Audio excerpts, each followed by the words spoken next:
언제 들어오십니까? 예.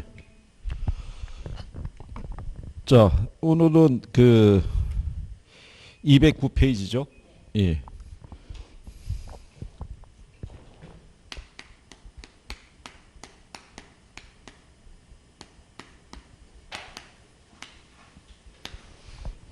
요게 이제 그 가격 이론이라고도 하고요. 가치 이론 뭐 이렇게 얘기하는데, 요즘은 이제 가치라는 표현을 이제 많이 쓰죠.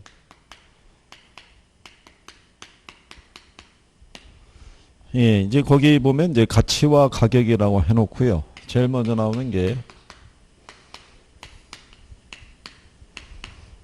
가치의 정의를 보면은 두 사람의 논리가 있어요. 아담 스미스라는 사람하고요. 어빙 피셔라는 사람하고. 네, 첫 번째 나오는 아담 스미스의 정의는 비내구재에 적합한 정의다. 그래서 우리가 재화를 보면은 내구재가 있고 비내구재가 있죠. 예, 그래서 비내구재는 한 번 사용하면 효용이 바로 없어지는 애. 그래서 경제학에서 주로 취급하는 애가 이 비내구재라고 보시면 되죠. 그래서 가치란 어떤 재화나 용역이 다른 재화나 용역을 교환의 대상으로 지배하는 힘이다라고 얘기를 해요.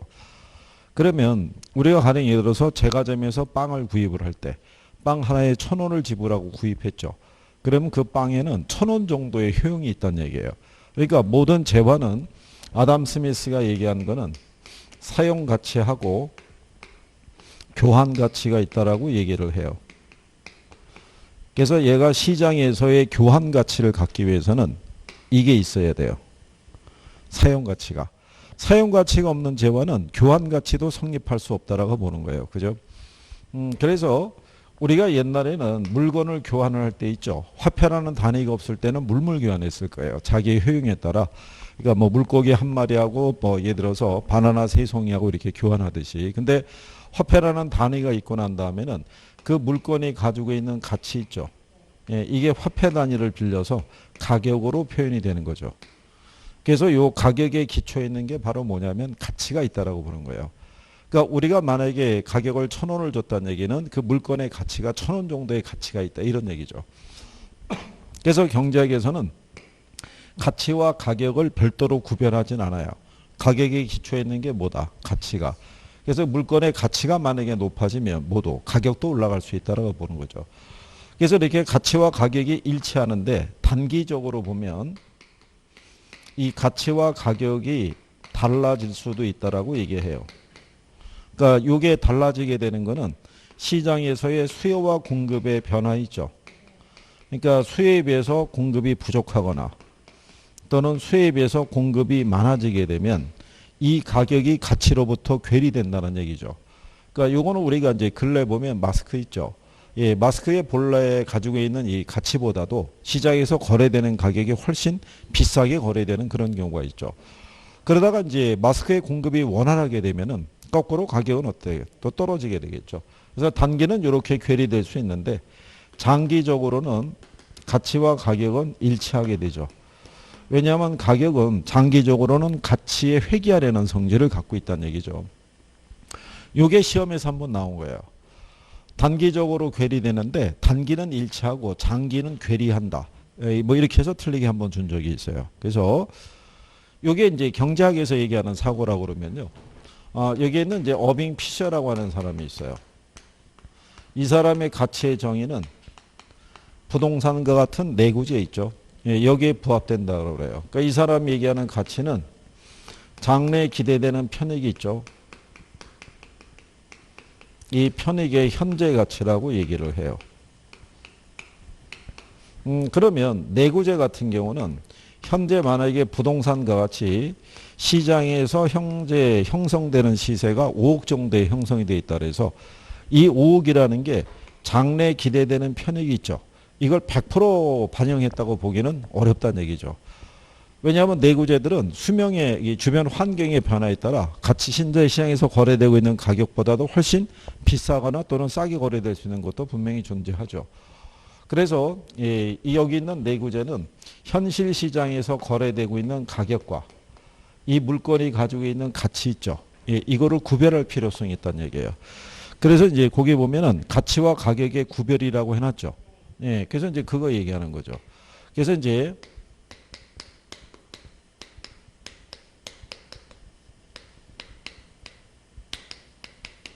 그러니까 요거는 내구재에서만 이제 구별이 되는데, 그래서 내구재에서는 가격하고 뭐를 가치를 구별해야 되죠. 예.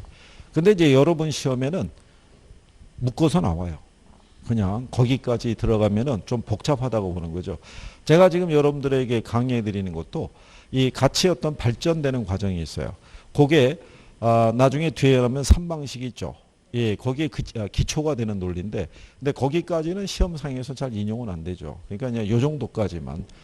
그래서 가격이라는 거는 시장에서 매도자하고 매수인 사이에 실제 거래에 의해서 지불된 금액이 있죠.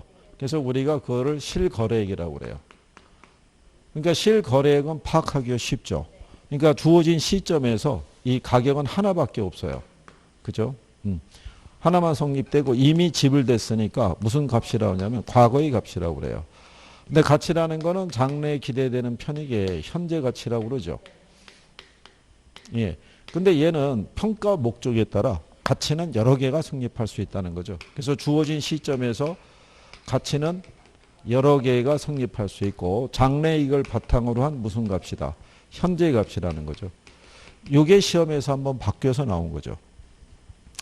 가격이 과거의 값인데 현재의 값, 얘는 미래의 값, 이렇게 틀리게 한번 나온 적이 있어요. 그래서 그런 정도 구별하시면 되겠고요.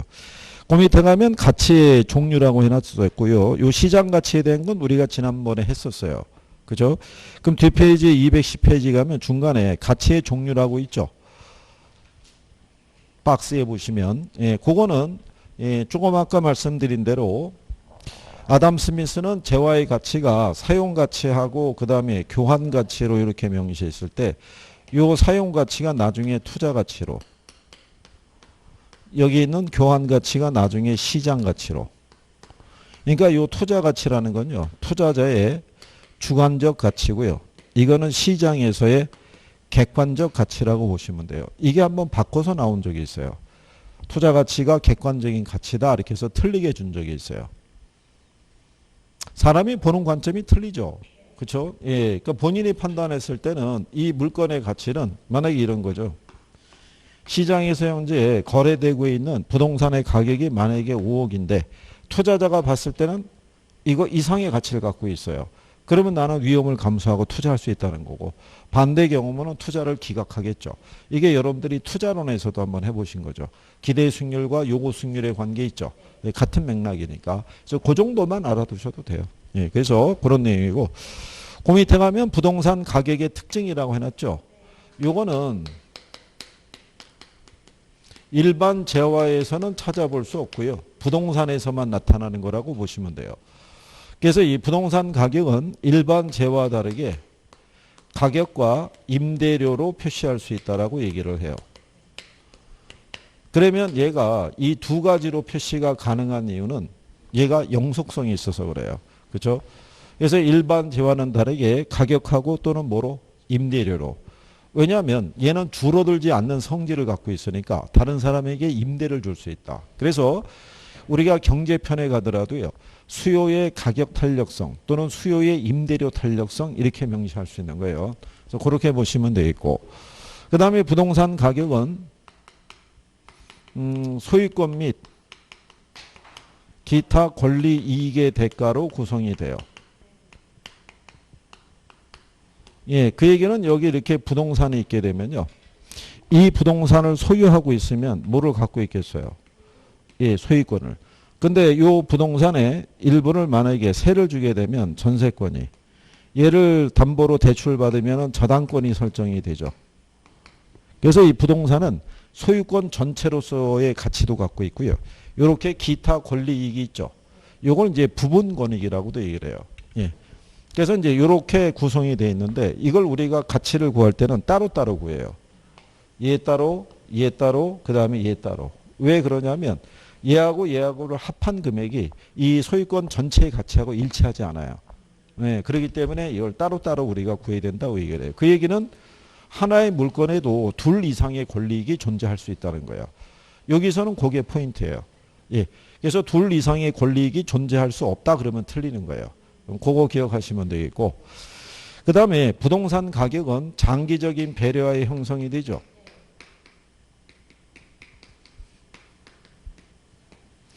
왜냐하면 얘가 줄어들지 않는 성질을 갖고 있잖아요. 그러니까 현재보다는 미래의 변화 있죠. 예, 그거를 감안해서 우리가 가치 추계를 해야 된다는 거죠. 현재 만약에 그린벨트 지역이에요. 그러면 현재 용도로 봤을 때는 큰 가치를 기대하기 어렵잖아요. 근데 정부가 거기를 해제해서 3기 신도시를 공급할 때 그 부지를 활용한다 그러면 갑자기 그 부지의 잠재적인 가치가 어떻게 돼요? 상당히 높아지겠죠. 왜 그러냐면 10년, 20년 뒤가 됐더라도 걔는 줄어들거나 없어지거나 그런 제어가 아니란 얘기예요. 그래서 장기적인 배려하에 그렇게 해서 결정을 해야 되고요. 그 다음에 이제 부동산 가격은 무슨 가격을 형성하냐면 개별 가격이라는 걸.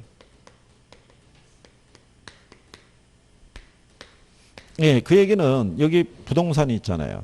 얘가 시세가 5억짜리예요. 자, 5억짜리인데 얘가 뭐가 할 수 있냐면 증여를 할 수도 있고. 그죠? 그러니까 가령 얘가 경매로 넘어갈 수도 있고 또는 얘가 금매에 의해서 거래가 될 수도 있다 없다. 이런 거죠. 그러니까 이게 개별적인 사정이라는 게 반영이 돼 있다는 얘기죠. 그래서 평가사가 사례를 수집하면은 이런 사정이 있는지 없는지를 확인해야 돼요.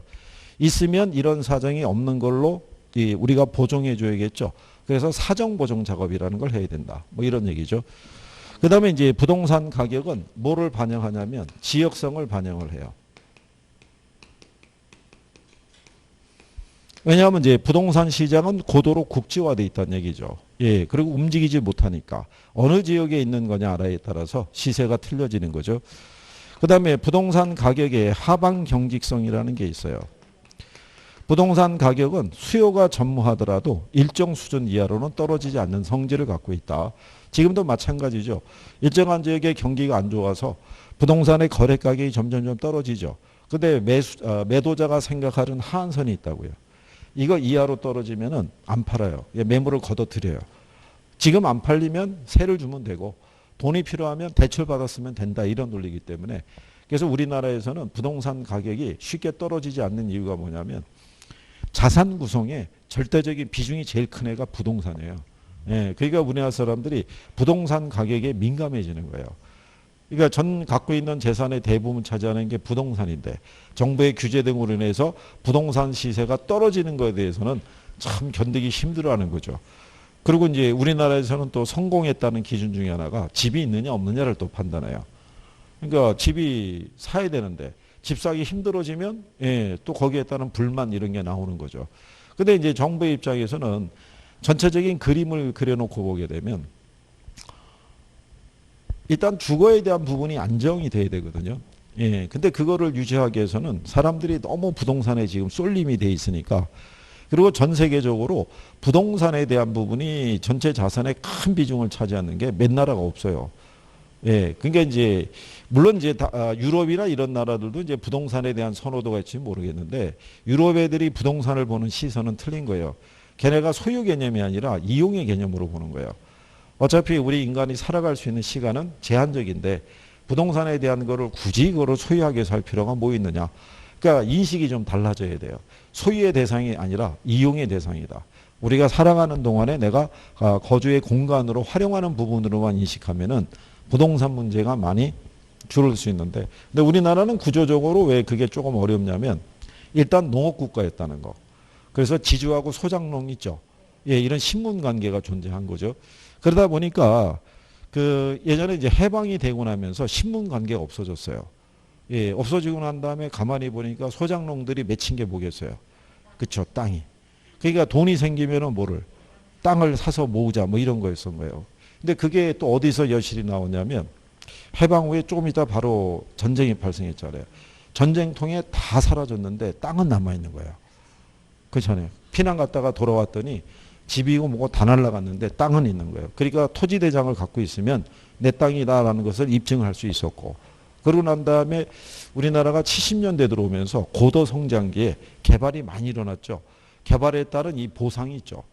그래서 가만히 갖고 있으니까 짧은 기간 내에 땅을 갖고 있는 사람들은 보상에 의해서 속칭 얘기한 대로 졸부 막 이렇게 된 거예요.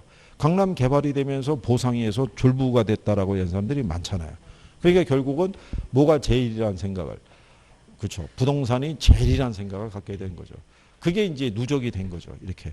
수십 년을 누적을 해서 왔으니까 그 인식이 바로 바뀌지 않는 거죠.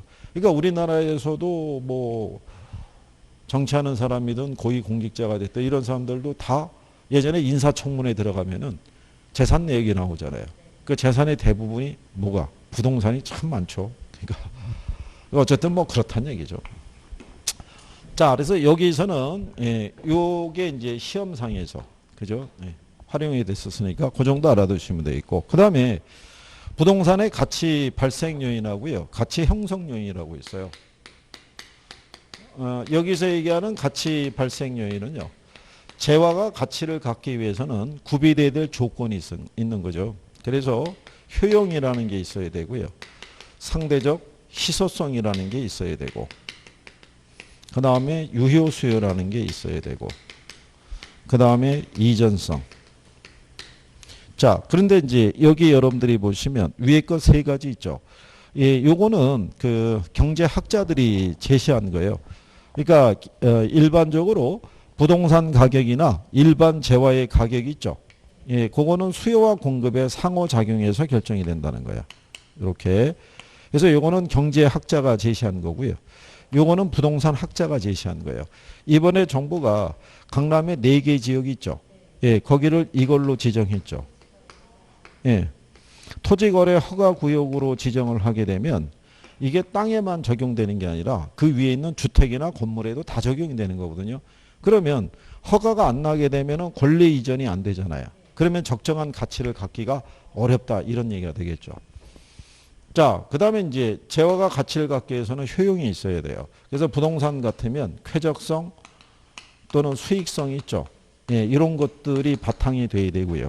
근데 요것만 있다고 가치가 발생하는 건 아니고 얘가 있어야 돼요.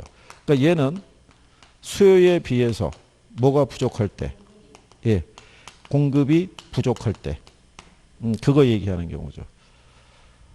그래서 요즘 같은 경우에는 정부의 어떤 이제 그 6.17 그 대책이 나오고 난 다음에 김포가 뭐 가격이 확 뛰고 있다 그러죠. 그 언론에서는 여기 또 이 충북의 어떤 뭐 청주나 뭐 이런 데 있죠.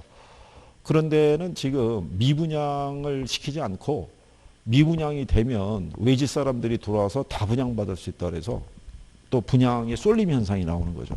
거기에서. 왜냐하면 이제 우리나라 특징 중에 하나가 특정한 지역이 막히게 되면 풍선 효과라고 그러죠.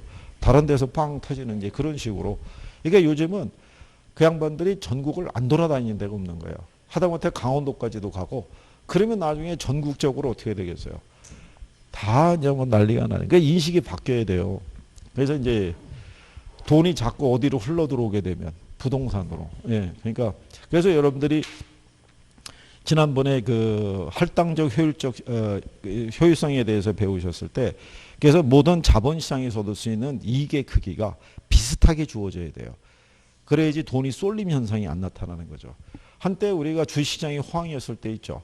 많은 사람들이 막 너도 나도 할 주식에 투자했잖아요. 그러면 시장에 있는 모든 자본이 어디로? 주시장으로 쏠리는 거죠. 그렇게 하게 되면은 자원 배분이 왜곡이 되는 거예요. 그러면 부동산 시장도 적절한 돈이 들어와야 되는데 안 들어오잖아요. 그러면 자금을 조달할 때 비용을 많이 쓰고 자금을 조달해야 되면 거기에 따라 형성되는 가격이 왜곡되거나 할 경우가 많죠. 그러니까 그게 쉬운 게 아니죠. 그래서 그런 얘기고요. 이거 두 개만 있더라도 가치가 발생하지는 않고 유효소라고 그래서 재화를 구매하겠다는 욕구는 뭐를 갖추고 있어야 되냐면 구매력을. 그죠? 이것도 시험에 나온 적이 있어요. 예. 이 유효소요라는 게 이 구매력을 뭐 반드시 필요로 하는 건 아니다. 뭐 이래가지고 틀리게 준 적이 있고, 그 다음에 효용과 상대적 희소성, 유효소요가 있을 때 요 중에 하나만 우리가 충족이 돼도 가치가 발생한다면 틀리죠. 다 충족이 돼야 돼요. 그래서 원래는 얘네 세 가지만 나왔었어요. 예, 그러다가 이제 얘까지 포함해서 네 가지 이렇게. 자, 그래서 이제 요게 구비가 돼야지만 가치가 발생할 때, 그러면 가치 형성 요인이라고 있죠.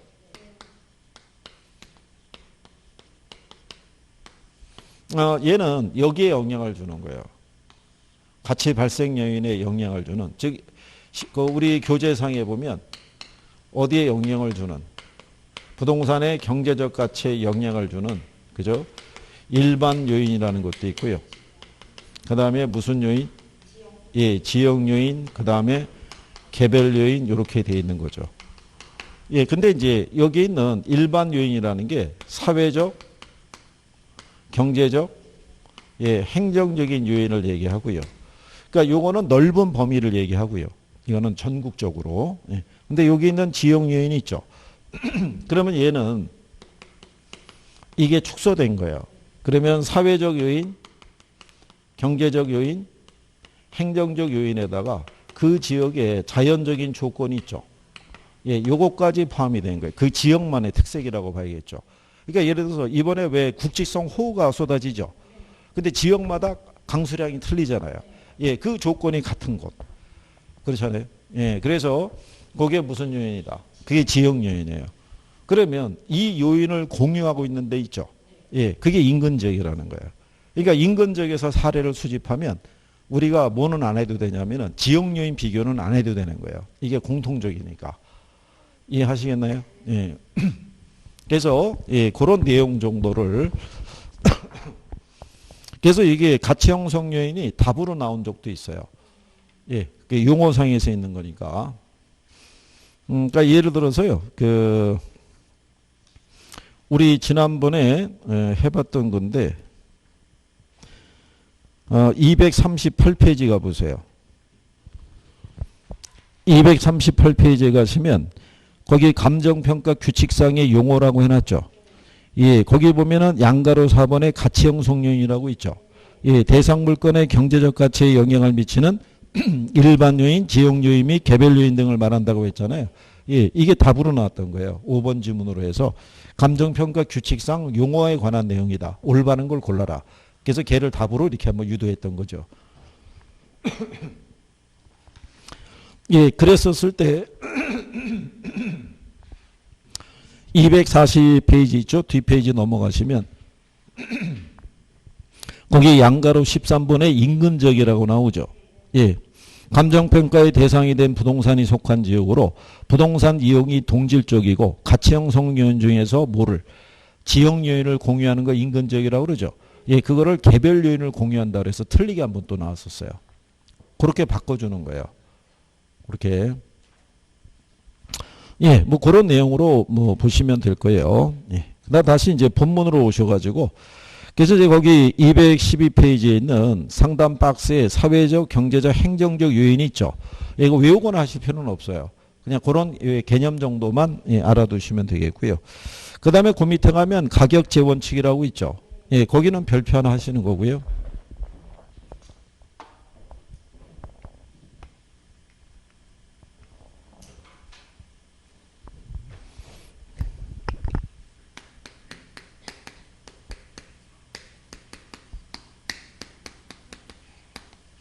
이게 뭐 가격 재원칙 또는 가치 재원칙 이렇게도 얘기할 수 있고요. 얘를 부동산 평가 원리라고도 할 수 있어요. 이게 원칙이냐 원리냐는 것은 번역상의 차이예요. 그러니까 원칙으로 번역이 기본적으로 돼 있었는데요. 원리라는 표현으로 또 90년대 이후로 또 이렇게 번역이 돼서 나와서 예전에 그 한 13회 정도에는 두 개가 같이 나왔었어요. 문제가 두 개. 예. 옛날에는 이쪽에서 그 간평에서 한 10문제씩 낼 때는요. 예, 여기서 한 2문제 정도씩 나오고도 그랬었어요. 근데 지금은 나오면 한 문제. 한 문제인데 그것도 로테이션이에요. 지역 분석하고 개별 분석하고 돌아서 나오는 거예요. 여기 배웠던 거 기억하시죠? 이쪽에. 그래서 이제 여기는 여기 이제 부동산이 있잖아요. 이 부동산을 우리가 감정평가의 대상이 되는 부동산이라고 그래서 대상 부동산이라고 그랬죠.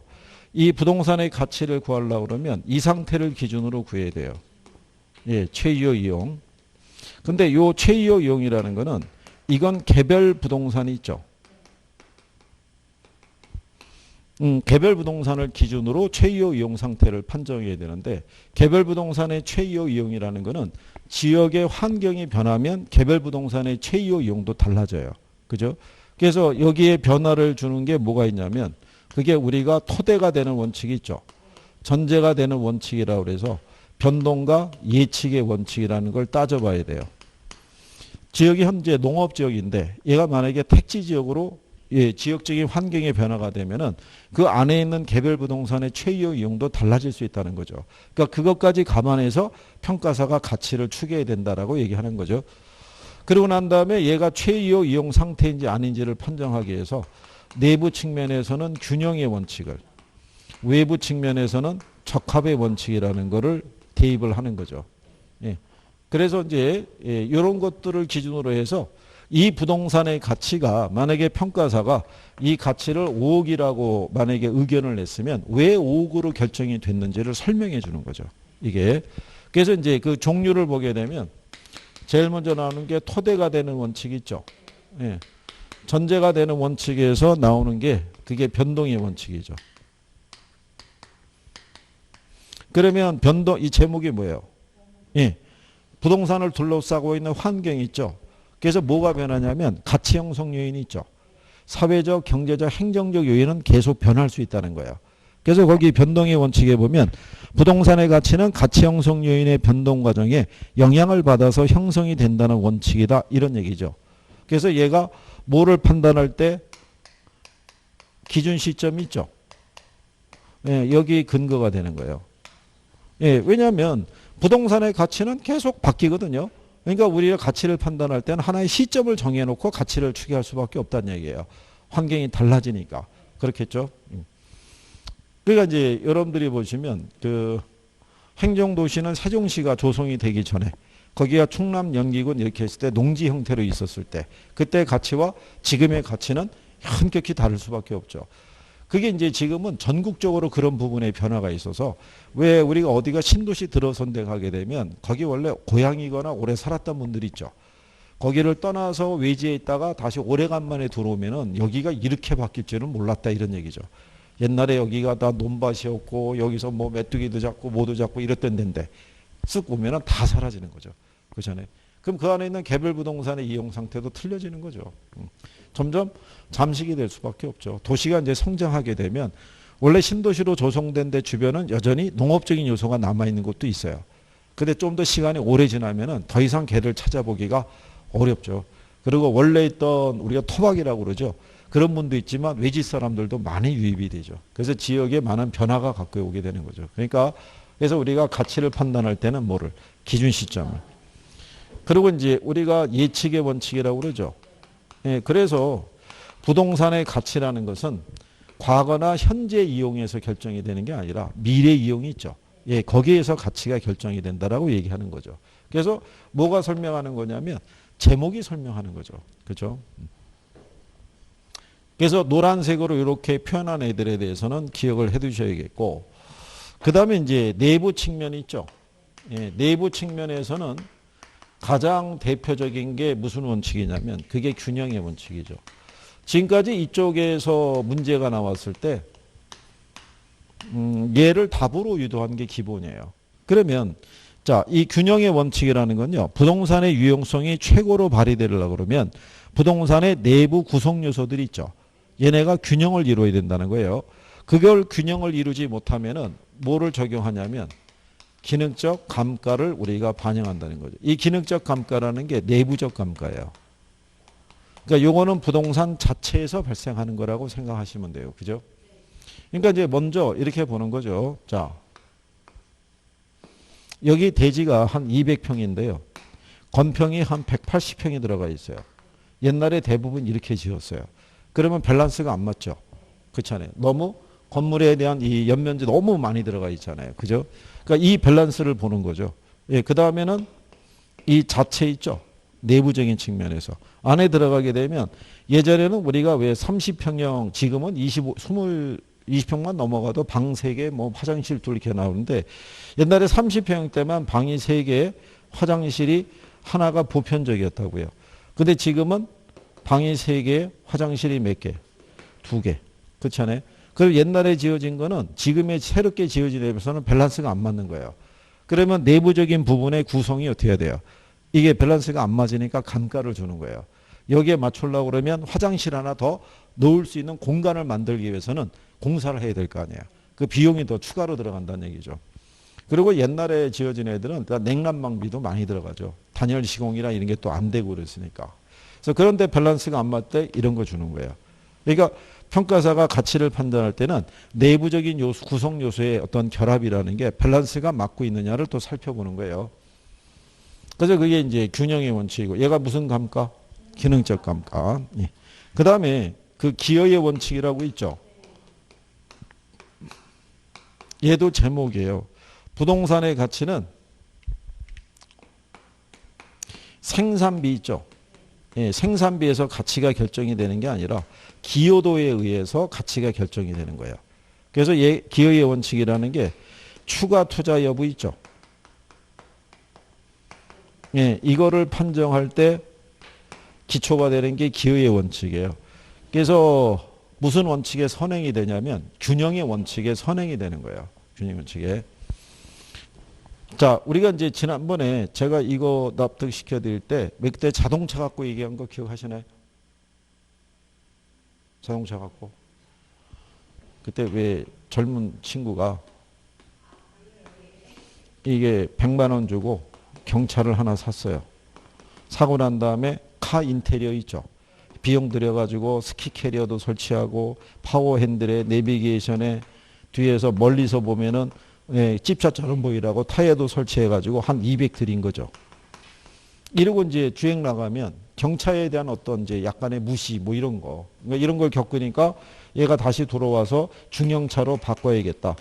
이렇게 생각할 때 이 경차를 내다 팔 때 얘는 이걸 중고로 살 때 100만 원에 추가로 비용 들어간 게 200이니까 300이잖아요. 그럼 300을 기준으로 만약에 비싸다 그러면 한 10만 원 깎아줘야지 이렇게 하더라도 자동차 딜러는 원판 불변의 법칙을 얘기하죠. 그래야 경차 아니냐는 거죠. 그러면 이 100만 원에다가 10만 원 더 주겠다고 얘기하죠. 그러면 200이라는 비용이 가치로 인정받는 건 10만 원밖에 안 된다는 얘기예요. 그러니까 평가사가 거기에 있는 만약에 30평의 아파트가 화장실이 하나밖에 없었어요. 근데 내부 인테리어 공사하면서 화장실 하나 더 만들었어요. 그렇다고 해서 그 비용만큼 가치를 보냐면 그렇지 않다는 얘기죠. 최근에 지어진 아파트들이 다 방 3개 화장실 2인데 가치가 상승할 만한 요인이 없다는 얘기죠. 그러면 자 밸런스를 맞추기 위해서는 추가 투자를 해야 될 거 아니에요. 근데 추가 투자를 하더라도 가치의 변화가 없으면 굳이 추가 투자해서 화장실 하나 더 집어넣을 필요는 없다 이런 얘기죠. 그래서 제목이 기여예요. 그래서 추가 투자를 할 것이냐 말 것이냐를 결정할 때 그런 얘기예요. 예, 그 다음에 그 수익 체증 체감의 원칙이라고 있죠. 이거는 건물의 유효 층수를 보는 거예요.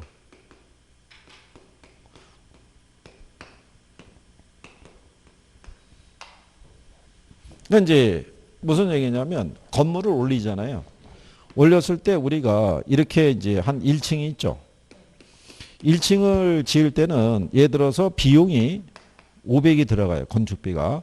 근데 1층에서의 임대 수익이 가령 예를 들어서 뭐 한 1000만 원 나와요. 그러면 수익이 비용보다 크잖아요. 그럼 이거 1층으로만 건물을 짓는 거는 너무 낭비하는 거잖아요.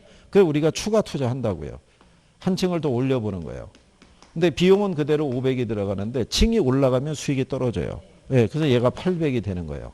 근데 여전히 수익이 비용보다 크잖아요. 그럼 우리는 건물을 계속 올려보겠죠. 이런 식으로. 올리다가 보면 어느 순간에 이 비용하고 수익의 크기가 같아지는 게 있겠죠. 그렇잖아요. 이 상태가 최이용 상태라는 거예요. 그런데 이거를 판단을 잘못해가지고 한 층을 더 올리죠. 그렇죠? 예, 그러면 얘는 그대로 500인데 이 수익이 줄어든다고요. 그래서 이제 이게 어떤 경우냐면 그래서 일정한 지역을 가보게 되면 건물의 층수가 비슷한 거예요. 규모가. 툭 올라가 있는 애 있죠. 예, 걔는 공실이 많은 거예요. 그래서 그 지역의 시장을 제대로 확인하지 않고 너무 이게 과대 개량하게 되면은 밸런스가 안 맞죠. 예, 그러면 걔는 애물단지가 돼요. 예, 그래서 일정한 지역에 이 수도권 쪽에 가게 되면 조그만 도시 같은 데 있죠. 역 주변에 10몇 층짜리로 우뚝 솟아가는 게 있어요. 그러면 거기는 망가지는 거예요. 거기 뭐 쇼핑몰을 집어넣어도 잘 안 되고 수요가 그만큼 안 된다고요. 그게. 근데 그거를 무시하고 때려넣게 되면은 그러니까 이게 개발을 해준다고 그래가지고 예, 그 말만 덥석 믿고 맡기면 안 되고 다 확인해 봐야 돼요. 잘못하면은 토지 소유자 땅만 날라갈 수도 있어요. 왜? 이거 지으려면 공사비가 어떻게 해야 돼요? 계속 늘어날 거 아니에요. 근데 분양은 안 되고 그럼 나중에 대출이자 감당이 안 되잖아요. 그러면 이게 뭐 헐값 넘기 이렇게 되는 거죠. 그런 거를 판단할 때 그래서 건물에 대한 유효 층수 있죠. 예, 그런 거 판단할 때 쓰는 게 그 내용이고 그 다음에 수익 배분의 원칙이라고 있죠.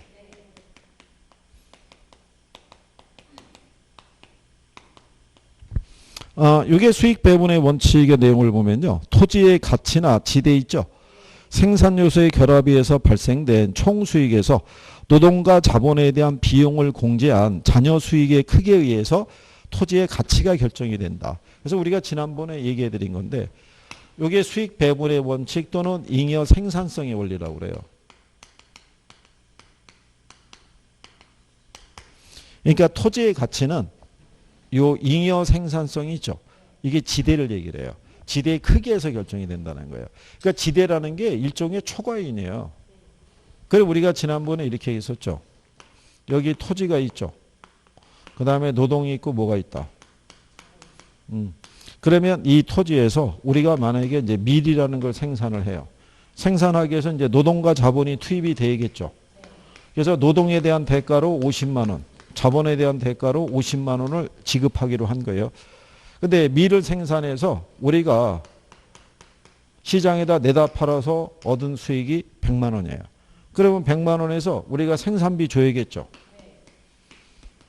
그럼 생산비가 50, 50 합하면 얼마예요? 100이죠. 그러면 남는 지대 있죠. 네, 이게 제로죠. 이게 한계지라는 거죠. 그런데 이 토지의 비옥도가 좋아요. 예, 좋아가지고 얘가 한 200만 원 이렇게 생산이 되죠. 그럼 얘 100만 원 주더라도 남는 게 100이 남잖아요. 이렇게 남는 잉여의 크기에서 토지의 가치가 결정이 된다는 거예요. 그럴 때 여기 보면은 토지는 생산에 대한 대가를 안 주죠. 예, 안 주는 이유는 토지가 자연물이니까. 그러니까 이게 고전학파학자들이 얘기하는 거예요. 이게 이렇게 해서 토지 외에 다른 생산 요소에 대한 생산비를 지불하고도 남는 잉여가 있으면 그게 토지의 가치를 결정해 준다 이런 얘기예요.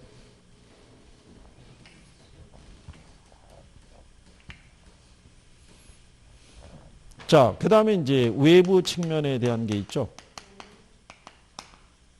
예, 외부 측면에서 가장 대표적인 게 뭐냐면 그게 적합의 원칙이죠. 제목대로예요. 부동산의 가치가 적정한 가치를 갖기 위해서는 인근 지역의 환경에 적합해야 된다는 거죠. 거기에 어긋나면은 무슨 감가? 경제적 감가를 주는 거죠. 그래서 얘를 우리가 외부적 감가라고 그래요. 지난번에 얘기했었죠. 우리가 신축 주택이 들어섰을 때 그러면 이제 이런 얘기잖아요. 주거 지역인데 여기 신축 주택이 들어선 거죠. 뭐 대지가 예를 들어서 뭐 150평에 건평이 예를 들어서 뭐 한 60평 이렇게 들어선 거죠. 공사비하고 뭐 공사비만 10억 들었다는 소문이 있어요. 그래서 이 안에 에스컬레이터까지도 설치가 돼 있다. 뭐 2층 주택이다. 뭐 이런 얘기죠. 그러면 이 정도의 규모의 주택에 새롭게 지어진 신축이면 잘 지어진 건물인데 얘가 서민 주거 지역에 있으면 이 집 보러 온 사람이 없다고 그랬죠. 그럼 얘를 시장에 내놓더라도 이 비용 들어간 것만큼 가치를 인정받기 어렵다는 거예요. 그러니까 얘가 문제가 있는 게 아니라 주변 환경에 어울리지 않았을 때 그때 발생하는 걸 경제적 감가라고 얘기한 거죠. 그러니까 결국 뭐가 설명하냐면 제목이 설명하죠. 그 다음에 우리가 뭐 얘기했냐면 외부성의 원칙이 있죠. 얘도 경제적 감가를 판정할 때 얘도 사용할 수 있는데 부동산의 가치는 외부 요인이 있죠. 예, 외부 요인에 영향을 받는다는 거예요. 만약에 여기 들어가 있을 때 주변에 주택들이 다 비슷한 애들이에요. 이렇게. 비슷한 애고 요 주변에도 비슷한 규모의 주거지역이 역시 또 존재를 해요. 서로 얘네들 간에는 문제가 없는데 여기는 생태 공원이 들어간다 그러고요. 여기는 쓰레기 처리장이 들어간다 그러면 이 요인 하나에도 가치는 어떻게 돼요? 틀려지겠죠. 이렇게 외부 요인에 의해서 영향을 받는 게 무슨 원칙? 외부성의 원칙이에요. 그러니까 다 뭐가 설명하냐면 제목이 설명하는 거예요. 제목이. 그죠? 예. 그런 내용이고요. 그 다음에 이제 거기에 보면 경쟁의 원칙이라고 있죠. 이 경쟁의 원칙의 논리는 부동산의 가치는 이 과정을 거치면서 적정한 가치를 갖게 된다는 거예요. 이게. 그러면 이제 무슨 얘기냐면 뭐 이런 거예요. 지방에 어느 도시가 하나 있는데 그 도시에 여기가 중심지예요. 근데 이 도시에는 특급 호텔이 하나밖에 없어요. 무궁화 5개짜리. 그러면은 이 도시의 모든 행사는 여기서 열리는 거예요. 그래서 뭐 선을 보는 장소 아니면 뭐 결혼식 뭐 피로연 장소 뭐 대학교에서 뭐 세미나 열거나 모든 행사가 여기에. 그러면 뭐가 많겠어요? 수요가 많은 거예요. 그럼 이익이 어떻게 돼요? 클 거 아니에요. 그러면 평가사는 얘만 보고 가치를 평가하면 안 되고 요 주변에 경쟁 부동산이 들어설 가능성이 있는지를 살펴봐야 돼요. 조사를 해봤더니 대각선 맞은편 쪽에 한 2층짜리 상가 있고요. 이면에 주차장으로 쓰고 있는 부지가 있는데 여기가 누가 다 사들여서 건축 허가 낸 거예요. 호텔 짓겠다고. 그로부터 2, 3년 뒤에 호텔이 들어선 거예요. 특급 호텔이. 그러면 얘가 훨씬 더 어떻게 돼요? 시설이 좋겠죠. 그래서 일로 갔던 수요가 일로 빠져버리는 거예요. 여기가 명소가 된 거예요. 그렇다고 해서 특급 호텔이 할인해 줄 수는 없잖아요. 그렇잖아요. 그러니까 얘가 매출이 어떻게 해야 돼요? 점점 떨어지겠죠. 그래서 평균적인 매출 이상은 기대하기가 어려운 거죠. 그러니까 부동산의 가치는 무슨 과정을 거쳐서 경쟁 과정을 거쳐서 가치가 결정이 된다는 게 그게 경쟁의 원칙이에요. 그죠? 그러니까 결국 가만히 보면 뭐가 다 설명해 주냐면 제목이 다 설명해 주는 거예요. 그리고 뒤에 가면은 기타 원칙이라고 있죠. 예, 기타 원칙에서는 뭐 이런 거죠. 대체 원칙이라고 있죠. 대체 원칙은 감정평가 3방식의 근거가 된다고 그러죠. 자, 3방식 하면은 원가 방식, 비교 방식, 수익 방식이 있는데 그 중에서 특히 비교 방식에 부합되는 거예요. 거래 사례 비교법 있잖아요. 그러니까 우리 집의 가치가 얼마냐는 것은 우리 옆집이 얼마에 팔렸느냐가 기준이라는 거예요. 예. 그거 얘기하는 거죠. 그 다음에 수요 공급의 법칙이라고 있죠. 이거는 부동산의 가치는 수요와 공급의 상호작용에서 가치가 결정이 된다는 거예요. 그게 수요 공급의 원칙이라고 보시면 돼요. 제목대로예요. 그죠? 근데 이제 평가사는 이렇게 보는 거죠. 일시적으로 초과 수요가 발생하는 지역이 있죠. 그 지역의 가치를 판단할 때는 가까운 시일 안에 경쟁 부동산이 들어설 가능성이 있는지, 공급이 들어설 가능성이 있는지를 보는 거죠. 근데 여러분들이 보면 강남 같은 경우는 가까운 시일 안에 공급이 늘어날 가능성이 별로 없죠. 가치를 비싸게 보는 거죠. 그 가치가. 그런 정도의 주거 환경을 갖고 있는 대체할 수 있는 지역이 공급되기는 쉽지 않다고 보는 거죠. 예, 그래서 그런 이제 수요 공급의 원칙하고요. 마지막에 보면 기회비용의 원칙이라고 있죠. 예, 부동산의 가치는 기회비용을 반영하고 있다고 보시면 돼요. 그러니까 평가사가 이런 내용이에요. 현재 농지죠. 그러면 농지로만 보고 가치를 보는 게 아니라 얘가 지금 만약에 택지 후보지로 지정이 돼 있다 그러면 장차 용도가 농사 짓는 게 아니라 주거나 상업적인 용도로 이 건축물이 들어설 가능성이 있다. 그럼 그것까지 감안해서 이 농지의 가치를 평가해 주는 거예요. 네. 그래서 무슨 비용? 기회비용. 그래서 이게 시험에는 어떻게 나왔냐면요. 이렇게 나온 거예요. 도심에 있는 공장용지 있죠. 외곽에 있는 공장용지가 있어요. 근데 도심에 있는 공장용지가 더 비싸게 평가되는 이유는 도심에 있는 공장용지는 언젠가는 주거나 상업적인 용도로 바뀔 가능성이 농후하다는 얘기예요. 그러면 얘를 공장용지로만 가치를 평가할 수는 없다는 얘기예요. 주거나 상업용지로 이용을 해서 얻을 수 있는 이익을 감안해서 가치 평가라는 얘기예요. 근데 외곽에 있는 공장용지는 계속 공장용지로 쓸 가능성이 크다는 얘기죠. 이게 시험에 나온 거예요. 그래서 이게 무슨 원칙과 관련된 거냐? 그게 기회비용의 원칙이다. 뭐 이런 얘기예요. 네, 그래서 뭐 그런 내용이죠. 그리고 이제 그 밑에 보시면은 최유효 이용의 원칙이라고 있죠. 부동산의 가치는 무슨 상태를 최유효 이용을 전제로 가치를 평가해야 된다는 거예요. 그때 그 최유효 이용의 판정 기준이라고 있죠. 예, 첫 번째가 합리적 이용이에요. 그러니까 이거는 무슨 얘기냐면 평가사가 가치를 추계할 때 50년, 100년 뒤의 이용을 보는 게 아니라 가까운 장래에 시장 수요가 있는 이용이 있죠. 예, 여기에 예시장이 들어오면은 고객이 많겠네. 뭐 이런 식으로 예, 그 이용이 확실시 돼야 되고요. 그 다음에 또 합법적 이용이어야 돼요. 예, 법이 정한 규제를 어긋나면 안 되고요. 그 다음에 물리적으로 채택 가능한 이용 방법이 있죠. 요 부지 있잖아요. 예, 이런 것들이 개발 사업의 이 성격에 적합해야 돼요. 만약에 요 정도의 공간인데 여기에다가 예시장 건물을 짓는다는 거는 안 맞겠죠. 예, 그래서 그런 것도 다 감안해야 되고요. 그 중에서도 이 최고 가치에 대한 경험적 증거라고 그랬죠. 그러면 여러 가지 개발 대안이 있을 때 그 중에서 가장 최고의 가치를 창출할 수 있는 이용이 선택이 돼야 된다는 거죠. 그래서 이게 충족이 된 게 최이호 이용이라고 보시면 되겠고, 옆에 있는 최이호 이용의 특수사항이라고 해놨죠. 예, 여기에서는 여러분 시험에 나온 게 마지막에 초과 토지하고 잉여 토지 있죠. 예, 이거 바꿔서 낸 거예요. 이거. 예. 거기에 보면 초과 토지 있죠.